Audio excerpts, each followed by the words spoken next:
pahinga.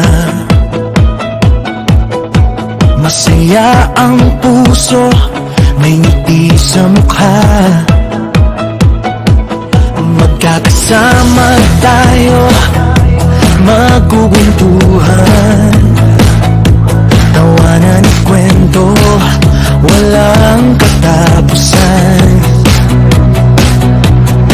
Si Ange ang laging masigla at masayahin, si Ita naman ang laging kasama, at si Doray aming matalik na kaibigan na laging nagbibigay ng kulay sa samahan.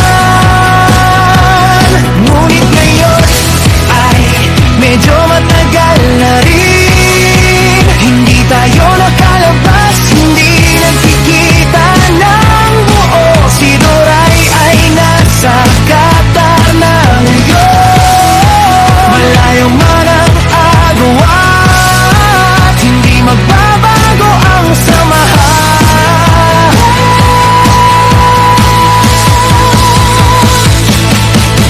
Kayo ang aking mga kaibigan, sa araw ng pahinga, kayo ang lakas.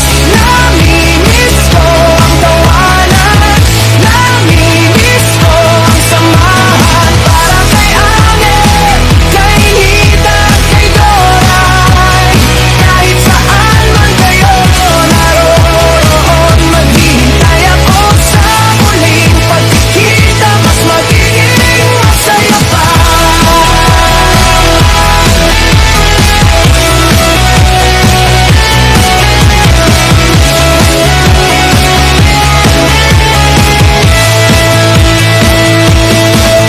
Mga alaala'y laging bumabalik,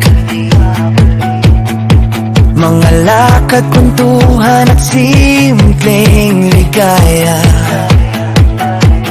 Kahit pagod sa trabaho ay nawawala kapag kayo ang kasama sa oras ng pahinga.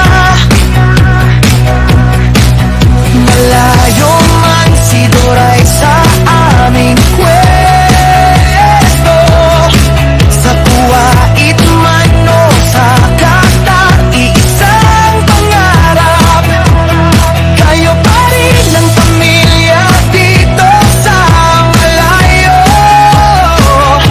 Walang makakapantay sa samahan totoo.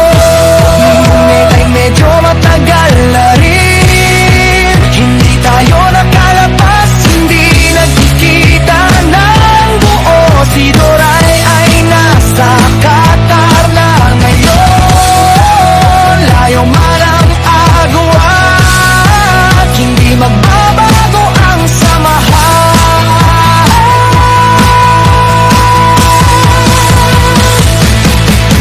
Kayo ang aking mga kaibigan, sa araw ng pahinga, kayo ang lakas.